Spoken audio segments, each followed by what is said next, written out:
आज का नहीं, अगर प्राचीन काल की अगर हम बात करें तो प्राचीन काल में इस बिहार की स्थापना चंद्रगुप्त मौर्य के द्वारा की गई थी, जिसमें पटना को यानी पाटलिपुत्र को राजधानी बनाई गई थी।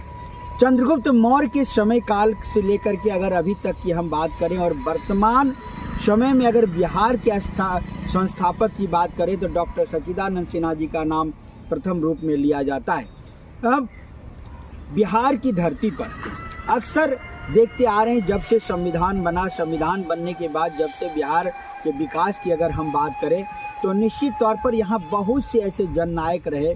तिलका मांझी की बात कर ले, जननायक कर्पूरी ठाकुर जी की बात कर ले, डॉक्टर अंबेडकर की बात कर ले, महात्मा गांधी की बात कर ले,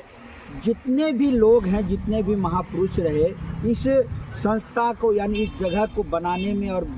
बनाए रखने में अपनी अहम भूमिका निभाते रहे। अगर